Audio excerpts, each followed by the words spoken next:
Der Druck wird auch in der Liga nicht kleiner. Die Konkurrenz hat nämlich schon gewonnen. Ja, Inter Mailand in dem Fall.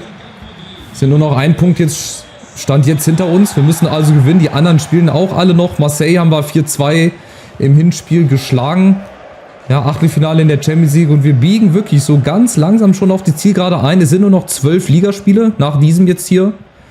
Und dann, ja, vielleicht nur noch ein Champions League Spiel. Vielleicht noch hoffentlich mehrere. Im Pokal sind wir ja schon raus und ich werde heute mit dem 4-2-3-1 spielen. Ein paar Spieler sind verändert. Larsson, Kamavinga sind drin und Rugani, der das wirklich sehr, sehr gut gemacht hat. Vor allem halt auch in der Liga dann gegen Sassuolo. Von daher darf er heute auch gerne nochmal ran. Sampdoria, die stehen im Mittelfeld gesichert. Und wir müssen einfach unseren Spielstil mal jetzt ein bisschen versuchen, von Anfang an hier dem Gegner aufzuzwingen. Deswegen auch im 4-2-3-1, vertrautes System, defensiv. Ja, bringt uns das einfach zurzeit mehr Stabilität als die Dreierkette und wir brauchen diese Stabilität. Wir haben mit 38 Gegentoren die meisten mit der Top 7 oder 8 Vereine, die da oben stehen. Das geht normalerweise gar nicht, dass wir auf der 1 stehen.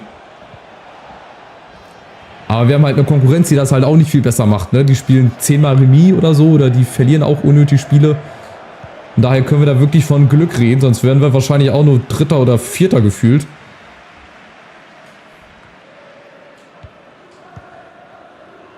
Ah gut, dafür können wir ja nichts, ne? Wenn die Konkurrenz es irgendwie versäumt, auch ihre Spiele zu gewinnen. Den Schuh ziehe ich mir nicht an.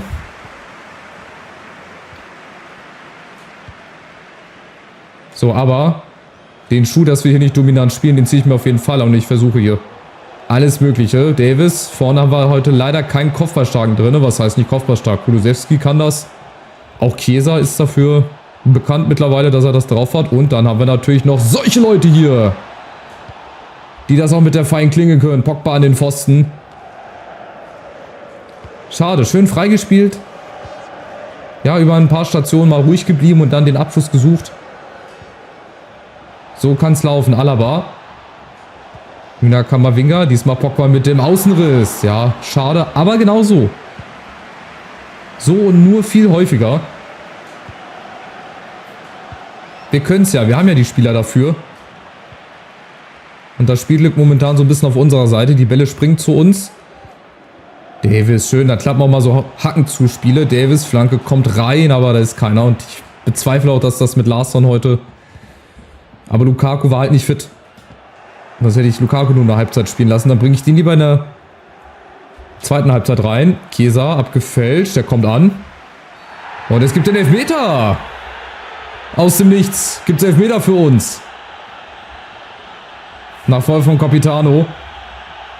Da stellt Kulusewski einfach nur clever den Körper so ein bisschen dazwischen. Oh, aber das ist auch kein Elfer. Oder darf ich nochmal kurz gucken? Der Spieler schaut verdutzt rein. Ich schaue wahrscheinlich auch gleich verdutzt und sehe, dass der Ball gespielt wurde. Weil Elfmeterentscheidungen in FIFA sind immer so ein bisschen Glücksspiel, ehrlich gesagt. So, hier ist der Ball und da... Ja, okay, nee, das war vom Knie von Kulusewski. Okay, hier, zack, das ist das Knie. Dann ist das auf jeden Fall ein Foul von Colley. Das sah nämlich so aus, als hätte er den Ball mit dem Fuß gespielt. Alles klar. Also, Elfmeter ist auf jeden Fall berechtigt. Jetzt die Chance für Chiesa mit den hellen Haaren. Schauen wir mal. Boah, den reinzimmern. Chiesa links oben ist anvisiert und er trifft nicht. Er trifft nur das Alu. Bisschen zu genau gezielt. Aber eigentlich ein schöner Elfer. Den hätte der Keeper auch vielleicht nicht gehabt.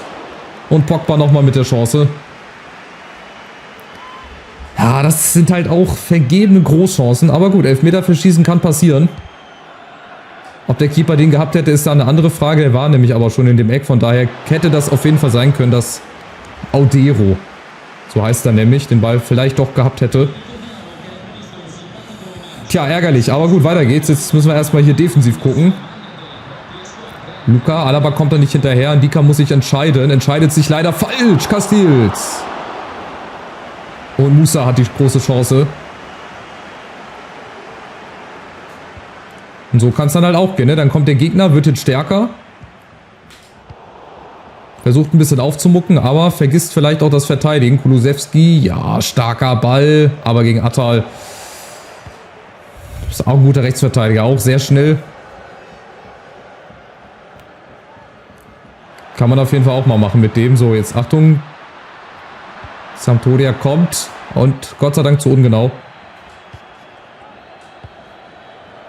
So, Camavinga. Oh, was springt denn Kulusewski da über den Ball drüber? Der war ja eigentlich für Kulusewski gedacht, deswegen ist ja Camavinga weggegangen. So, Achtung. Und wieder. Ndika steht momentan gut. Spielidee ist klar, aber wir stehen momentan auch richtig, richtig gut. Aber nach vorne sind wir jetzt so ein bisschen schlampig. Sampdoria kommt so langsam ins Spiel rein. Erste Chance vielleicht. Ne, Gravenberch ist dazwischen perfekt. Macht den Weg mit hinten rein in die Verteidigung. Genau so muss das sein. So, nächster Angriff. Camavinga. Treibt mal ein bisschen mit an. Kulusewski. 1 gegen 3. Da ist Camavinga. Annahme, Schuss. Und Odero. Gar nicht lang fackeln, ey. Egal von wo, egal wer, den Abschuss suchen. Irgendeiner wird dann schon mal reingehen. So war es bislang eigentlich immer.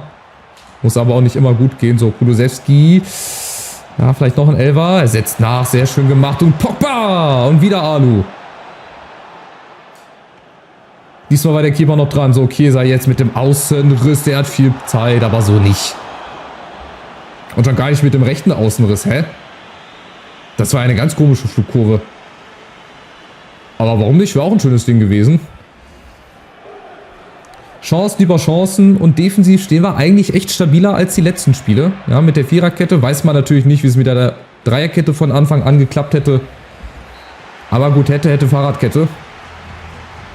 Es steht noch 0-0 und keiner weiß warum. Ey, verschossener Elfer, das ist natürlich immer ein bisschen unglücklich. Verona führt sogar bei Neapel. Also das, was ich eigentlich nicht gedacht hätte. Ich dachte auch, dass sie das locker flockig mal 3-4-0 gewinnen. 10 Schüsse, ey. Naja, weiter. Irgendwann wird ein Ball reingehen. Irgendwann ist die Lücke da. Irgendwann sind die einmal unkonzentriert. Haben wir schon so oft gesehen und das ist auch schon so oft dann eingetreten. Wenn wir das weiterhin so konzentriert spielen und auch die Chancen dementsprechend gut rausspielen.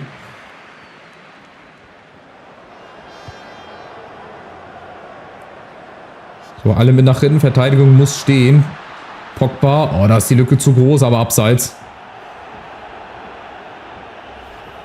Aber da war er wieder. Der berühmte Ball in die Tiefe hier. Wenn Ndika da einen Moment zu spät rausrückt, dann wird die Chance größer. Aber egal. Weiter geht's. So, mal ein bisschen Geschwindigkeit über die linke Seite, ey. Da sind eigentlich Davis und Chiesa die Highspeed-Züge. Oh, was ist das denn für ein Ball? Und dann sowas. Und dann bringst du mit so einem Ball einen Gegner zu einer großen Chance. Das ist halt diese, ja, Konzentration, die halt auch leider nicht über 90 Minuten da ist. Camavinga, schöne Chance, aber Odero macht leider heute das Spiel seines Lebens bislang. Achtung, Ecke kommt rein. Oh, Alaba. Sehr, sehr mutig. Und Gravenberch bringt erstmal Ruhe rein. Bisschen Seitenverlagerung hier.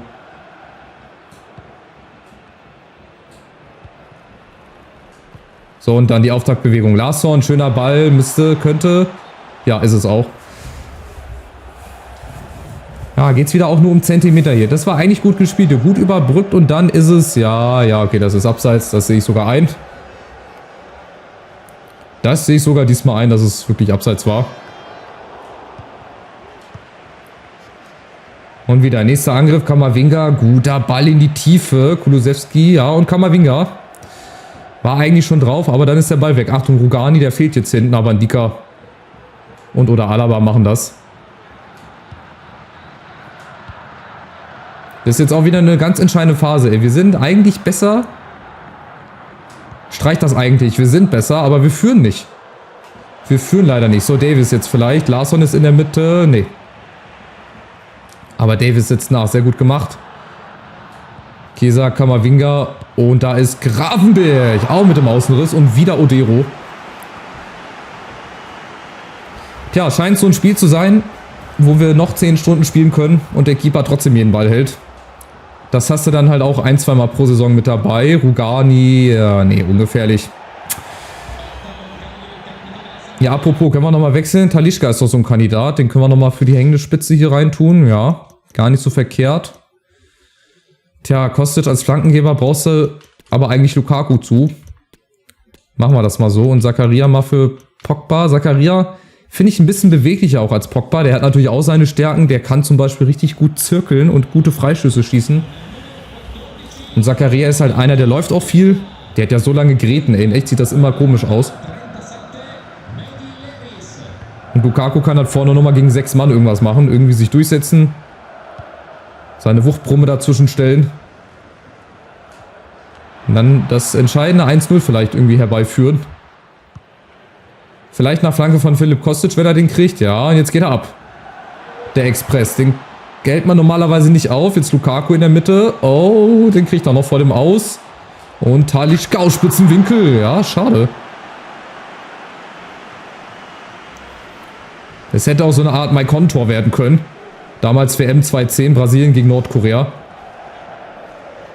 Der Ball, der konnte eigentlich gar nicht reingehen damals, ne? Also, Fußballfans wissen, was ich meine. Aber Maikon hat es dann doch irgendwie geschafft.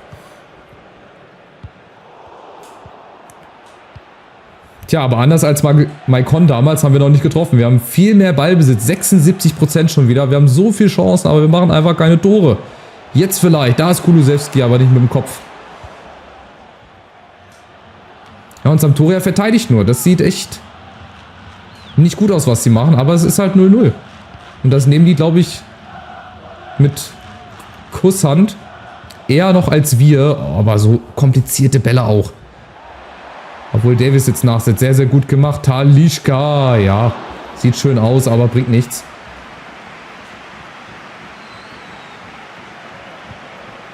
Tja, und deswegen schwebt die große Gefahr halt immer noch mit. Dass die anderen dann trotzdem nochmal zur Einzelführung einschießen, aber heute glaube ich nicht.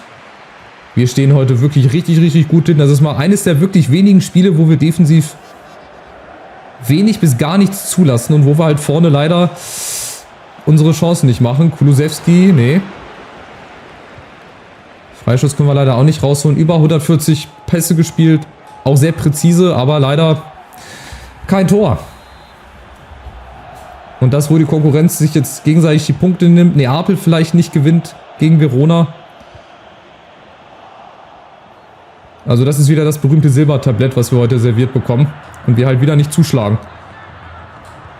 So, Doppelpass. Ah, kompliziert. Auch zu kompliziert. Aber wir setzen nach Dika zum Beispiel. Talisca. Und immer nach außen. Warum nicht mal den Weg nach innen suchen, ey?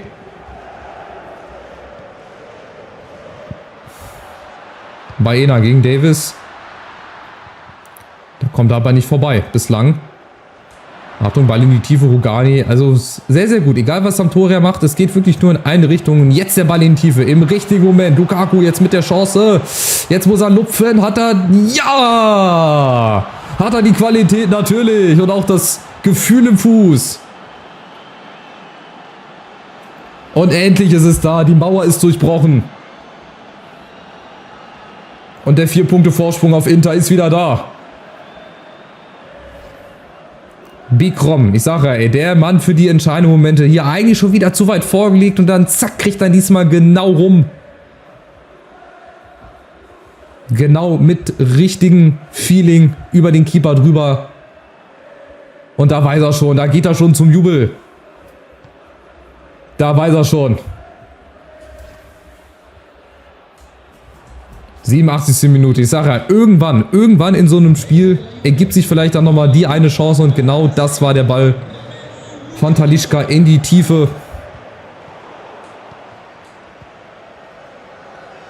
Und jetzt erstmal die 1:0-Führung. Und wir haben ja noch Zeit. Vielleicht kommt das zweite hinterher. Dann wäre das die Entscheidung auf jeden Fall. Davis. Flanke kommt auf Talisca. Nee. Aber es dürfte auch eventuell, ja, sag ich ja, eventuell so reichen, wenn wir jetzt den Laden hinten mal dicht halten würden. Rugani muss die Mitte zumachen, macht da bislang. Rugani, ja, hat er. Gut verteidigt, oh, und dann so ein Fehlpass. Das darf natürlich nicht sein. Davis, jetzt ist aber Schluss. Jetzt müsste, ja, wie Peter Lustig sagen würde, hör, abschalten. Hier gibt es jetzt nichts mehr zu sehen. Spiel vorbei, knappes Ding, 1:0, eigentlich viel zu wenig, aber egal. Sieg, hinten mal wieder zu 0 gespielt. Wann haben wir das letzte Mal zu 0 gespielt? Schon so lange her kann ich mich gar nicht mehr dran erinnern. Vielleicht haben wir noch gar nicht zu 0 gespielt in der Saison. Im 4-2-3-1. Vielleicht ist das jetzt erstmal wieder unser System. Wir haben unglaubliche 16 Schüsse wieder gehabt. Auch wichtig, weil Neapel das Ding noch gedreht hat. Rom gewinnt 4-0. Also die Konkurrenz, die schläft nicht. Die macht auch ihre Hausaufgaben. Die bleiben auch dran. Das Unmögliche noch möglich machen. Benevento jetzt auch eigentlich ein Gegner, ja, ich sag's immer wieder gerne, die du eigentlich locker mal zu Hause wegputzen musst. Aber machen wir offensichtlich nicht in der Saison. Dann haben wir Lecce, also jetzt eigentlich 2 Gegner. Oh, die haben 11 Punkte, ey. Die haben 11 Punkte. Und die müssten wir normalerweise echt aus dem Stadion fegen. Auch weil ich sehe oben die Konkurrenz schon wieder gespielt hat und verloren hat. Beziehungsweise unentschieden gespielt hat. Inter hat gegen Genua verloren, 1:2. Also das ist mal wirklich eine Steilvorlage für uns, dass wir 7 Punkte wegziehen können. Also wir kriegen wieder die Chance, weil die Konkurrenz es einfach nicht hinbekommt. Gegen Benevento, die haben ein Torverhältnis von 23:52, haben gerade mal 2 Siege. Ich will uns eigentlich da noch nicht als sicheren Sieger betiteln, aber es muss auch mal ein 3-4-0, die müssen wir einfach aus dem Stadion fegen, ey. Das könnte vielleicht so der Knackpunkt sein in der Saison, wo wir dann schon vielleicht einen ganz großen Schritt Richtung Meisterschaft machen. Ich weiß es nicht. Wir werden es sehen im nächsten Part, hoffentlich mit euch. Lasst ein Like da, kostenloses Abo, aktiviert die Glocke und dann sehen wir mal, was gegen Benevento so alles geht. Macht's gut, ciao, ciao.